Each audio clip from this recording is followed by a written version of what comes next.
Philip Ingram. And just your quick reaction just to that news about the Bank of England interest rates. I mean, lots of businesses, massive loans. It's historically, that's not a high level. But, many people will still be hoping, coming off fixed rate mortgages and like it'd be going down. Well, yeah, those that have got mortgages, those who've got savings are glad that it's staying and not been cut further. I think it's, if you look at the economy and you look at the figures underneath it, they are going the wrong way. And whether that's down to international pressure, some will be, whether it's down to the Chancellor's policies after the last budget. She's having to hold an emergency budget next week. Next week, yes, indeed. Not an emergency budget. It's the spring statement. Spring statement. I'm just saying what they're telling us. But anyway, I may have accidentally deliberately. Well, let's talk to economist, former Conservative Special Advisor, actually Warwick Lightfoot, just briefly about this latest news. A very good afternoon to you, Warwick. Hello, nice to see you. Thank you very much for joining us. Well, so the latest news that we've got interest rates being held at 4.5%. That decision is always made the day before. It's just announced at midday on Thursdays. What do you think the reasoning was behind that? And who's going to be happy and who's going to be sad? Well, anyone who wants to do a bit more borrowing is going to be sad. Anyone with savings is going to be pleased. And I think they did the right thing because there's more of an inflation impulse in the advanced economies, particularly in the UK and in the United States, than I think central banks will be happy with. And there's a real danger if we don't hold interest rates where they are, we will actually see inflation settling in at around 3-ish to 3.5%, significantly above the 2% target. Right. So, and what are those inflationary forces other than, say, for instance, world tariff war? Well, like UK pay. UK pay is running 3 months on 3 months, which is a slightly better way of looking at it than just on 1 month, at about 6%. That's a strong impulse there.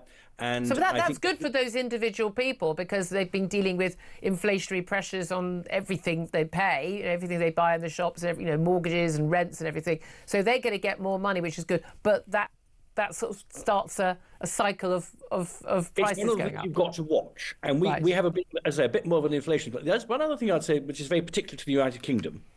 We have a large national debt, and about a quarter of it is in the index-linked bonds. And if inflation goes up, the cost of servicing that debt becomes more difficult. Now, as it happens, I'm not obsessed by the public debt. I think we should junk the fiscal rules. We've got ourselves into a bind we should get out of.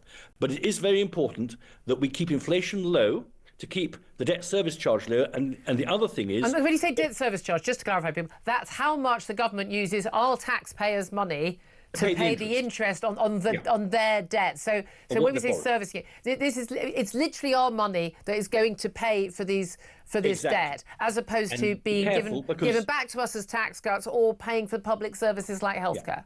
So be careful, because 25% of that debt is linked to inflation. So you want to keep the rate of inflation low. Also, we've got a lot more debt we're going to have to sell. And if you are a bond investor, the main thing that puts you off buying debt is if you know you're off to the races with inflation. Right. That's what happened to Britain in the 1950s and 1960s, and we should keep the inflation low.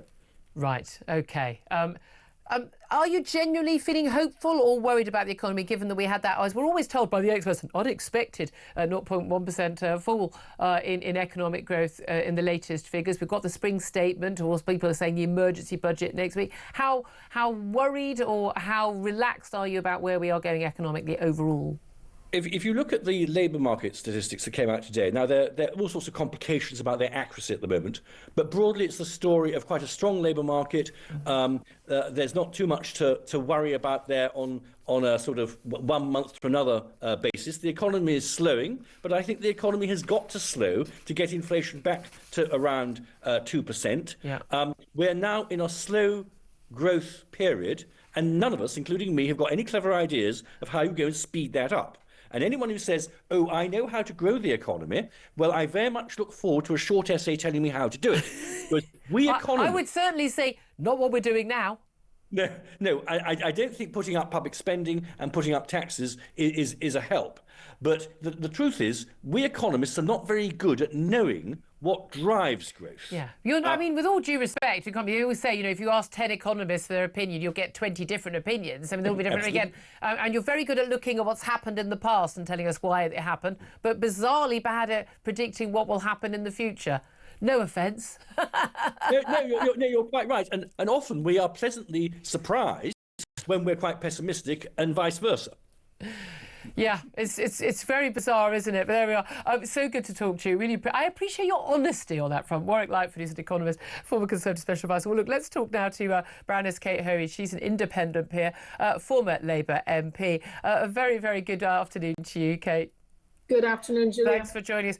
Just your thoughts on the economy, because again, we talk so much about some individual policies like, benefit reform or defence spending or the NHS, but actually none of that is possible. None of that it can be paid for unless we've got a thriving economy. This government came into power saying growth #1 policy. That's our main driving force.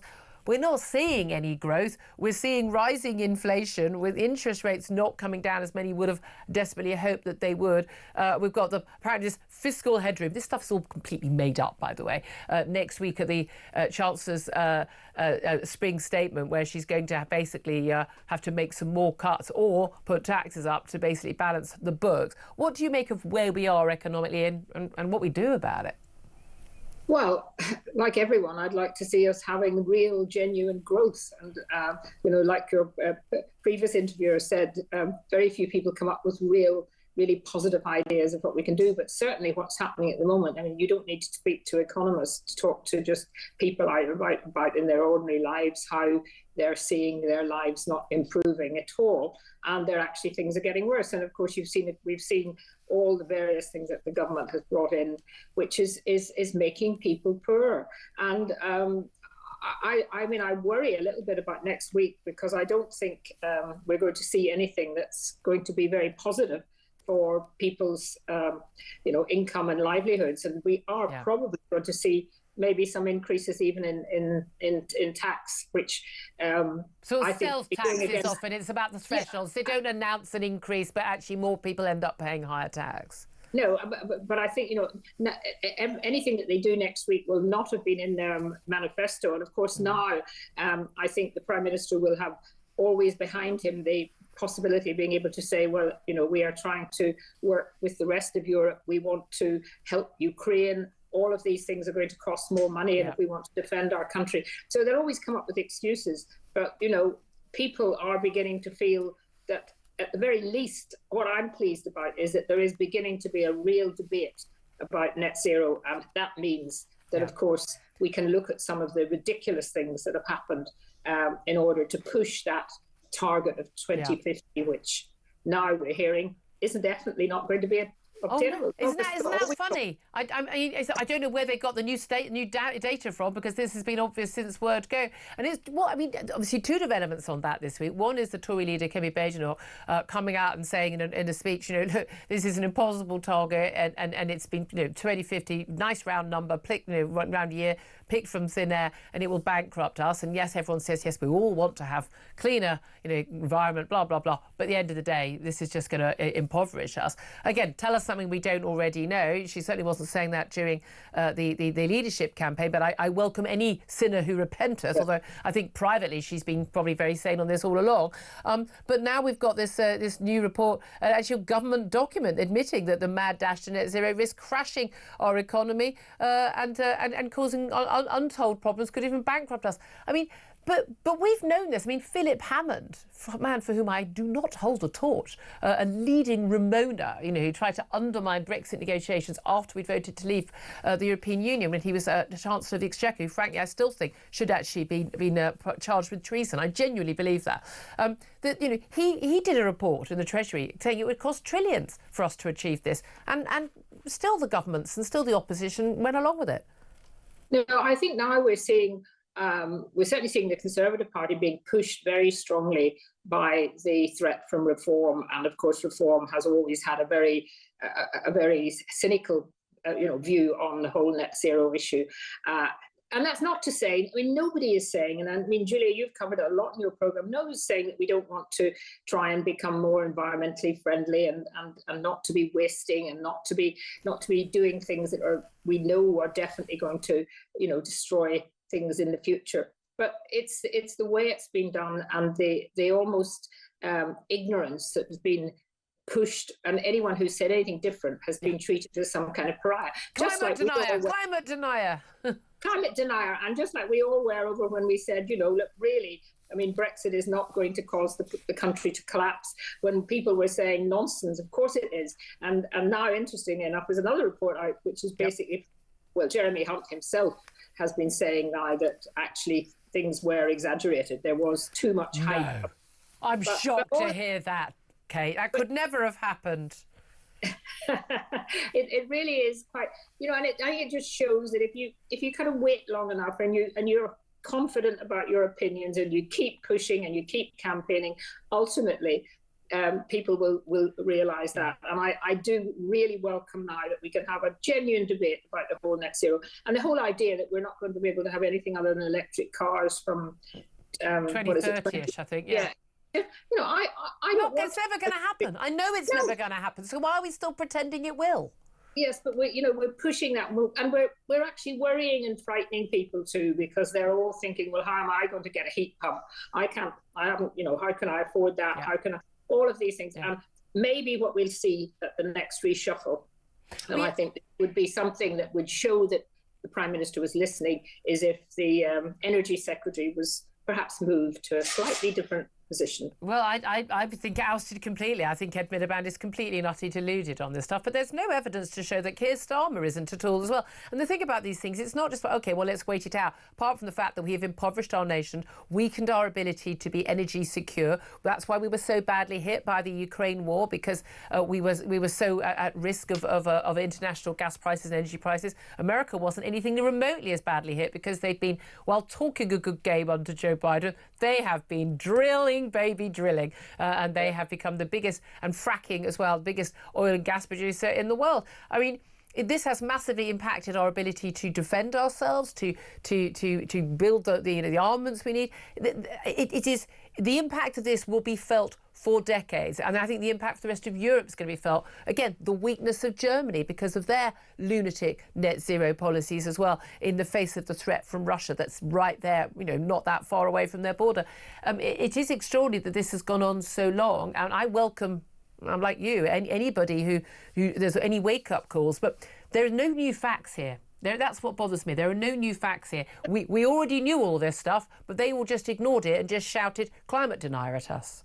Yes, and that happens with a lot of other things too. And it's the experts. The experts always come out with issues that then politicians at senior level and the establishment generally, and the civil service in particular, feel they've got to go along with the experts. And I like the fact that you're called the common sense radio channel. Yeah. It's so many times people at the grassroots are saying things that ultimately are proved to be right, and governments of all complexions just get it wrong. Yeah. And MPs themselves are usually led by some kind of, they're not led by what their actual voters are saying. They're led by the kind of feeling that they've got to go along with what the establishment is saying. Yeah, when you say the so-called experts, and again, that classic line which was always unfairly misquoted, really, by Michael Gove. I've had enough of experts, and the end of the sentence was clearly on tape when he said it. Basically getting it wrong and being treated as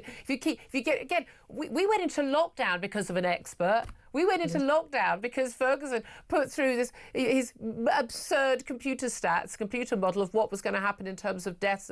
He'd been wrong on every single computer model by a huge amount, everything he'd ever done before. And yet we listened to his computer model, which we know, because we've got countries like Sweden who didn't lock down, that what he was saying was untrue.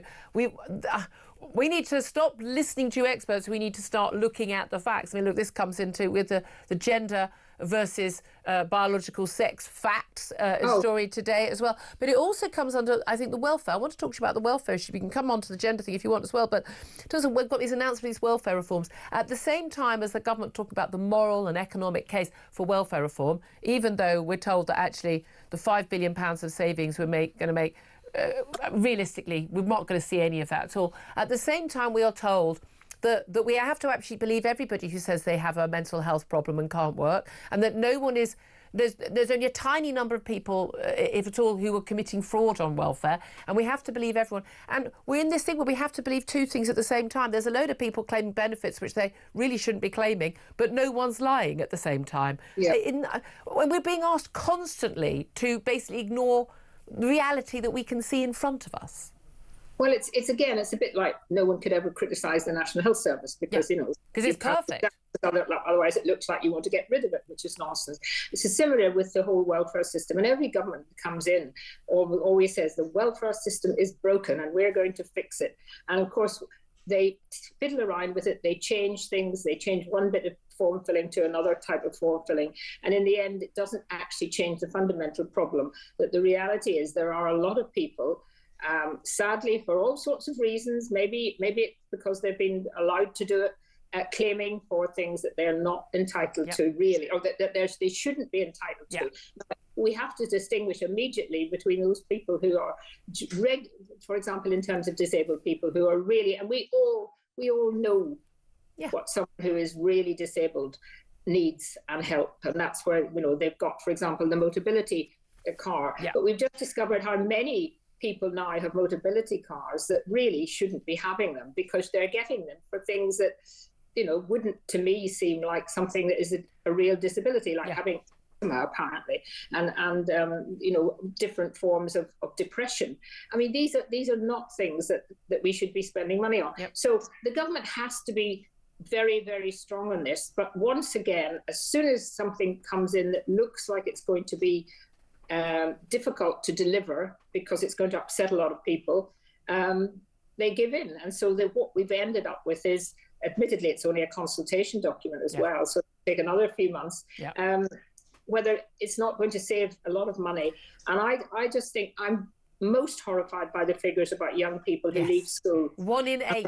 1 in 8 not in work, education or training. Outrageous. I mean, even when I was at school, and I know I always go back to my early days, it's one of these factors of getting old, but even when I was at school, I was working on Saturdays, people, and it's not as if there aren't jobs around. There really are. There really are, And so I just think it should be absolutely clear that unless there's something absolutely really, really that can be proved to be why you can't get a job of help after you leave school or education, then that should be just no benefits. Absolutely. Again, voice of common sense. A former Labour MP, now an independent peer, Kate Hoey. Thank you as always for talking to us.